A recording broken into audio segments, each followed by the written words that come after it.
SST में आपका स्वागत है। आई होप कैसे आप लोग, आशा करते हैं कि आप लोग बहुत ही अच्छे होंगे और बहुत ही बेहतर ढंग से होंगे, ठीक ना। तो चलिए, जैसे कि हमने पिछले वीडियो में पढ़े हुए थे ऊष्मा के बारे में, ठीक ना।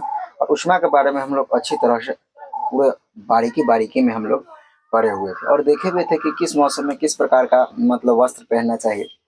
ठंडी के मौसम में हमें किस प्रकार का वस्त्र पहनना चाहिए, गर्मी के मौसम में हमें किस प्रकार का वस्त्र पहनना चाहिए, ठीक ना। तो इस प्रकार से हम लोगों ने विभिन्न तरह के क्वेश्चन देखे थे। यहाँ तक कि देखे हुए थे कि जैसे गर्मी के मौसम में हमें हल्का रंग का वस्त्र पहनना चाहिए, अर्थात उजला कपड़ा पहनना चाहिए।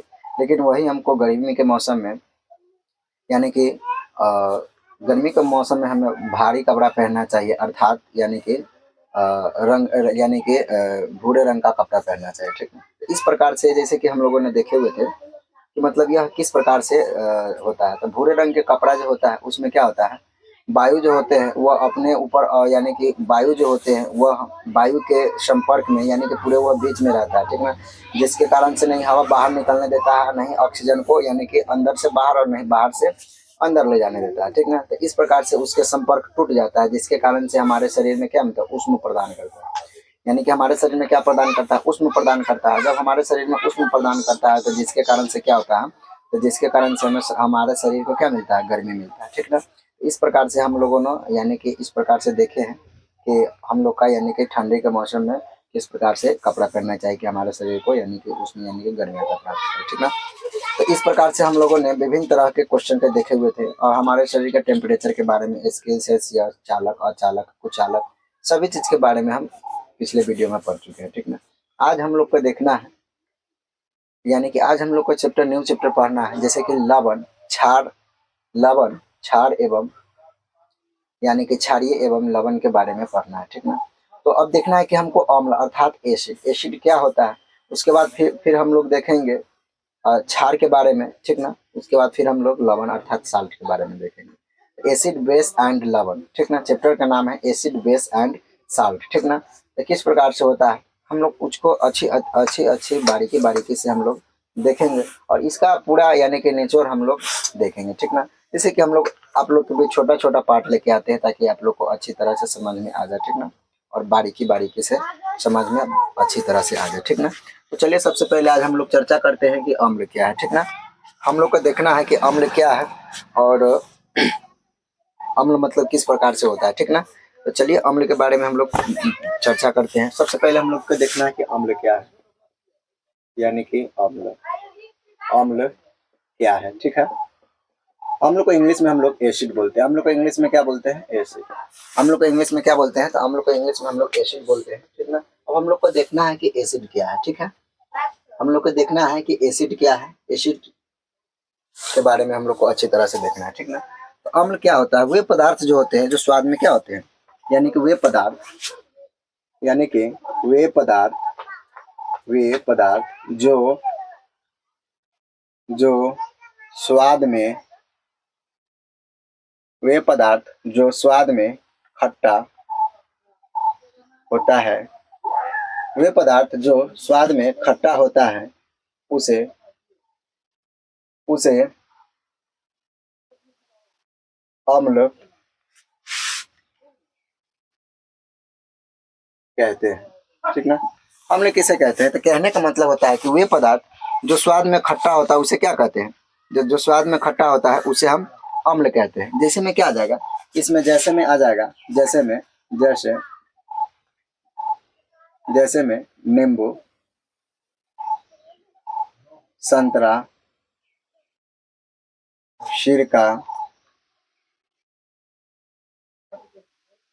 सिरका, इमली, ठीक ना, कच्चा आम,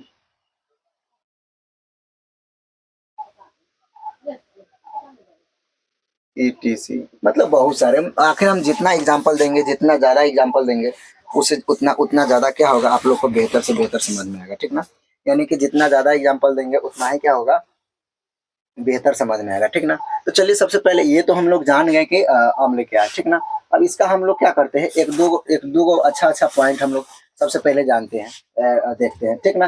जैसे कि हम अपने दैनिक जीवन में क्या करते हैं, हम अपने अपने दैनिक जीवन में, अपने दैनिक जीवन में, ठीक ना, हम विभिन्न प्रकार के वस्तुओं को देखते हैं। अपने दैनिक जीवन में हम विभिन्न प्रकार के वस्तुओं को वस्तुओं को देखते हैं वस्तुओं को देखते हैं जिसमें हमें हमें जिसमें देखते हैं जैसे जैसे जैसे नींबू नींबू इमली, नमक, शक्कर और सिरके सिरके का उपयोग अनेक प्रकारों से किया जाता है,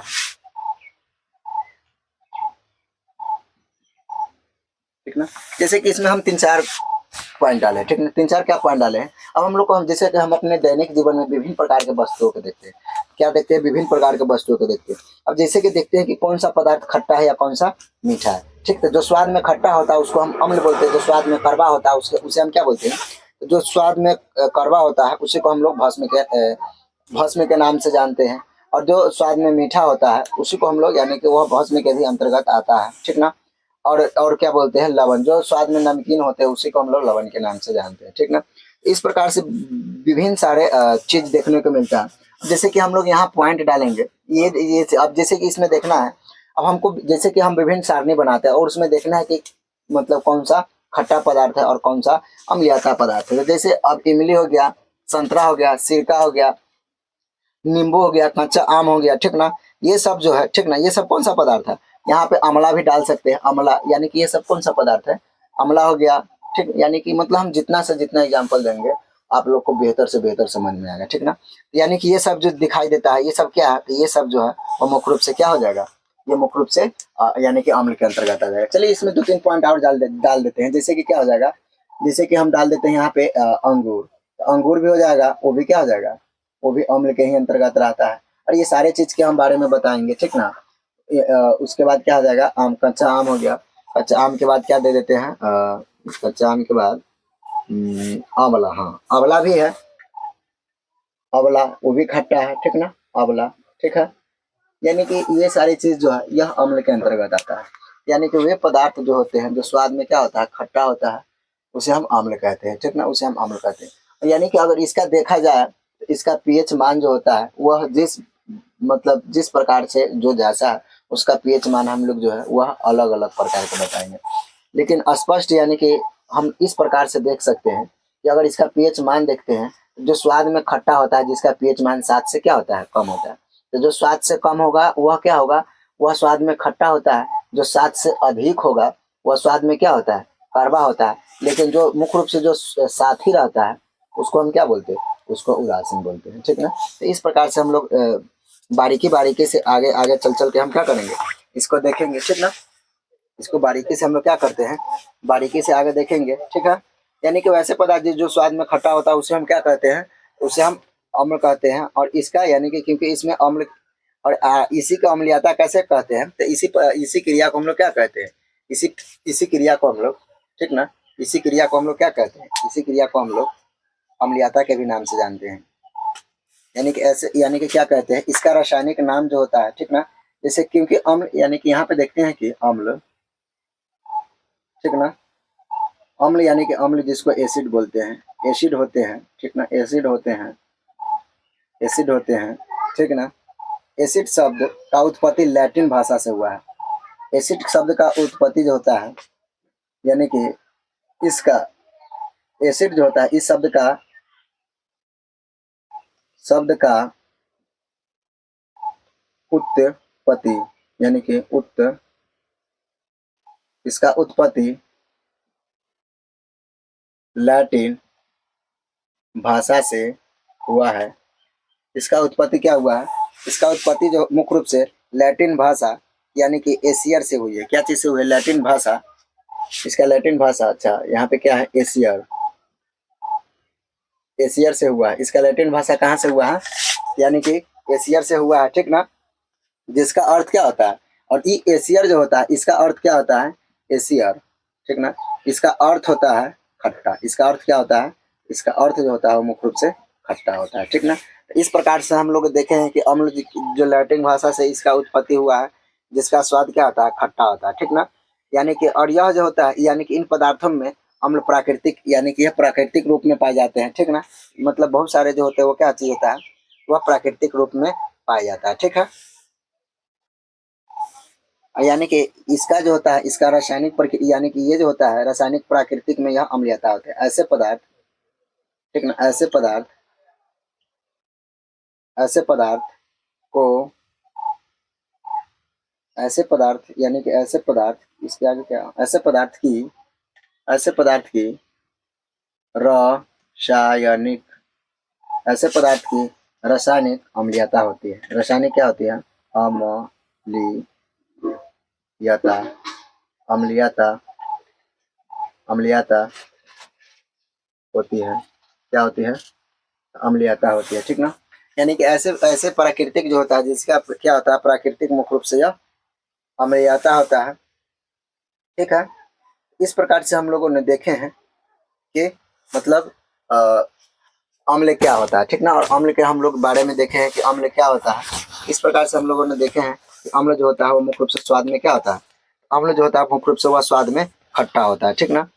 स्वाद में कैसा होता है? तो खट्टा होता है, ठीक है।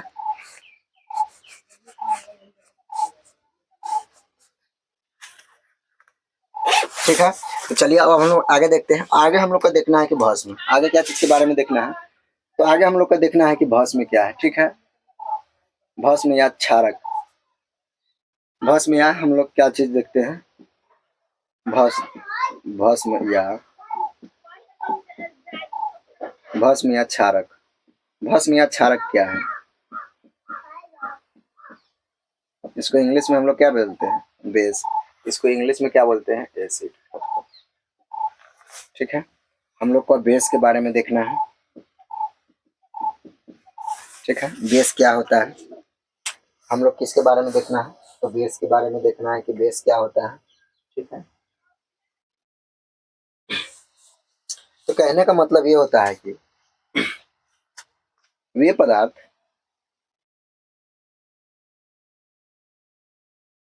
यानी कि वे पदार्थ जो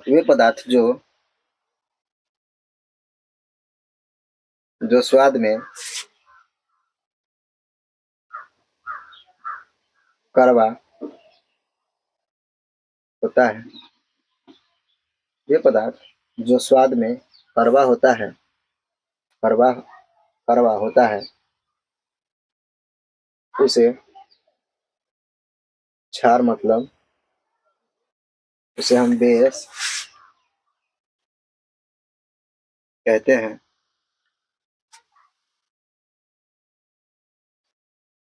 इसका रासायनिक इसका इसका रासायनिक पदार्थ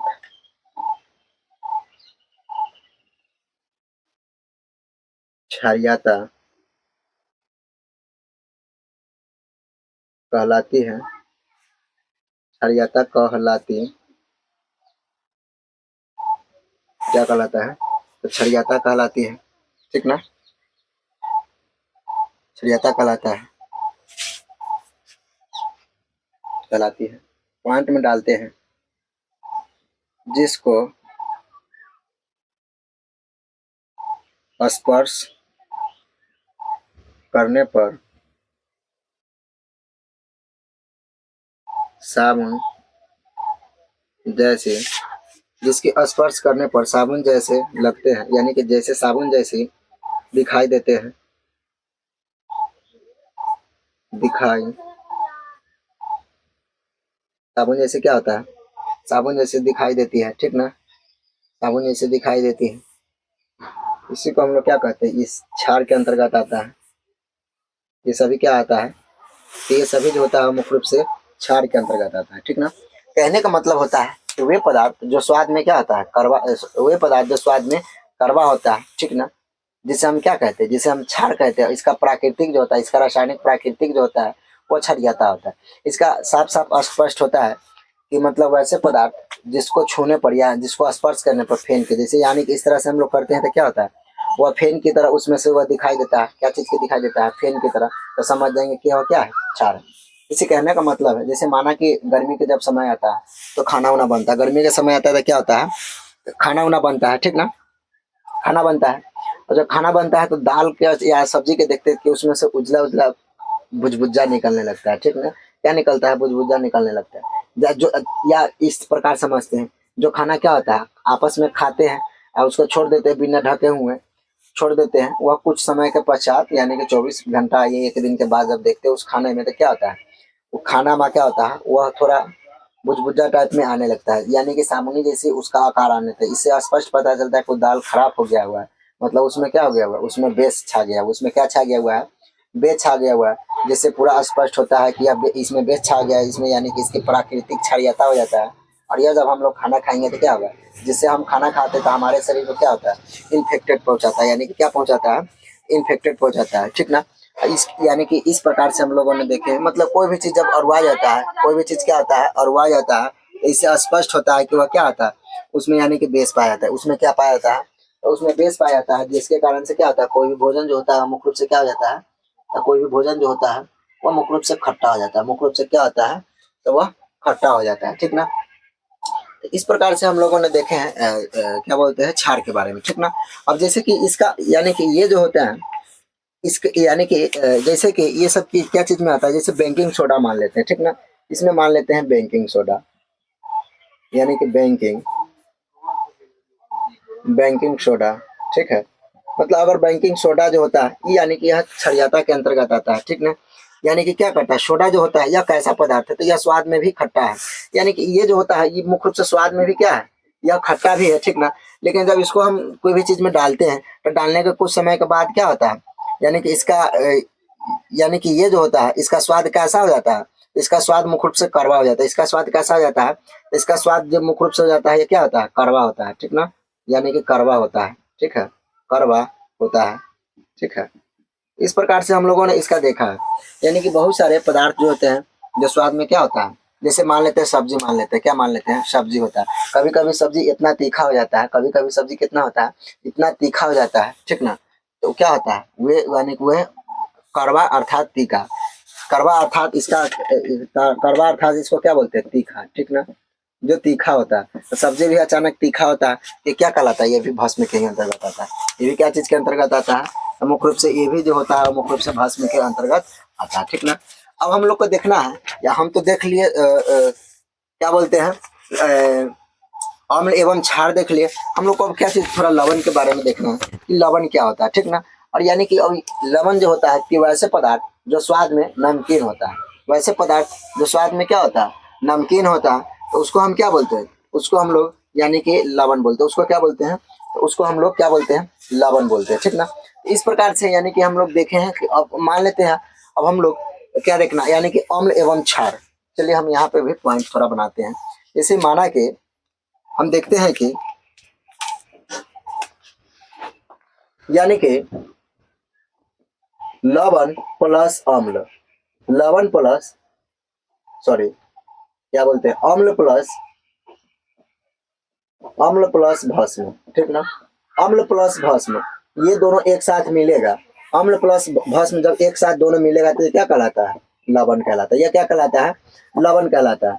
और यानी कि अम्ल और यानी कि लवण जो होता है, ठीक ना, क्या होता है, यानी कि क्षारीयता एवं अम्लीयता, ठीक ना, यानी कि ये जो होता है अम्ल को हम क्षारीयता कहते हैं और भस्म को क्या कहते हैं, यानी कि भस्म अम्ल को अम्लीयता और भस्म को क्षारीयता कहते हैं। और दोनों जब एक साथ फिर यानी कि ये दोनों को बारे में पता करेंगे, इस दोनों को बारे में क्या करेंगे, पता करेंगे, तो ये दोनों को बारे में जब पता करेंगे इसी को हम लोग क्या बोलते हैं, इसी को हम लोग क्या बोलते हैं, सूचक बोलते हैं, इसी को क्या बोलते हैं, इसी को हम लोग सूचक बोलते हैं, ठीक ना। तो ये सब जो होता है यह हम लोग फिर अब नेक्स्ट वीडियो में पढ़ेंगे, ठीक ना। ये सब क्या होता है नेक्स्ट वीडियो में हम लोग पढ़ेंगे। फिलहाल में अभी आप लोग के बीच हम लोग छोटा छोटा पॉइंट लेके आते हैं ताकि आप लोग को बेहतर से बेहतर समझ में आ जाए। इसका इतना याद रख लेना जरूरी है, यानी कि इसका पीएच मान जो होता है, इसका पीएच मान कितना होता है, इसका पीएच मान जो होता है वह 7 से ज्यादा होता है। 7 से कितना होता है, 7 से ज ज्यादा होता है, यानी कि ज ज्यादा। इसका पीएच मान कितना होता है, 7 से ज्यादा होता है। और यानी कि यहाँ पे अम्ल है, अम्ल जो होता है इसका पीएच मान कितना होता है, इसका पीएच मान 7 से कम होता है। इसका पीएच मान कितना होता है, तो मुख्य रूप से इसका पीएच मान जो होता है वह 7 से कम होता है। और इसका पीएच मान कितना होता है, इसका पीएच मान जो होता है वह मुख्य रूप से 7 से ज्यादा होता है, ठीक ना। तो चलिए, जैसे कि अब हम लोग फिर नेक्स्ट सेशन में मिलेंगे और इसका आगे का सेशन में देखेंगे कि लवण क्या है। ऐसे फिलहाल में हम आप बता दिए कि लवण क्या है, ठीक ना। उसके बाद लवण के बाद सूचक देखेंगे, सूचक के बाद उसको छरियाता के बारे में, लाइकेन के बारे में, सभी के बारे में अच्छी तरह से पढ़ेंगे। और फिर इसके आगे हम लोग देखेंगे कि मतलब कौन सा लिटमस पेपर के कौन लाल कर देता है और किस प्रकार से लिटमस पेपर के कौन नीला कर देता है, और किस में अम्लीयता पाया जाता है, किस में क्षारीयता पाया जाता है। उसके साथ साथ फिर देखेंगे जैसे आम का पीएच मान, सिरका का पीएच मान, बैटरी में कौन सा अम्ल पाया जाता है। ये सारी चीज को हम लोग बारीकी बारीकी से नेक्स्ट वीडियो में देखेंगे, ठीक ना। तो चलिए, अब हम लोग फिर मिलते हैं नेक्स्ट क्लास में। तब तक के लिए धन्यवाद। जय हिंद, जय भारत।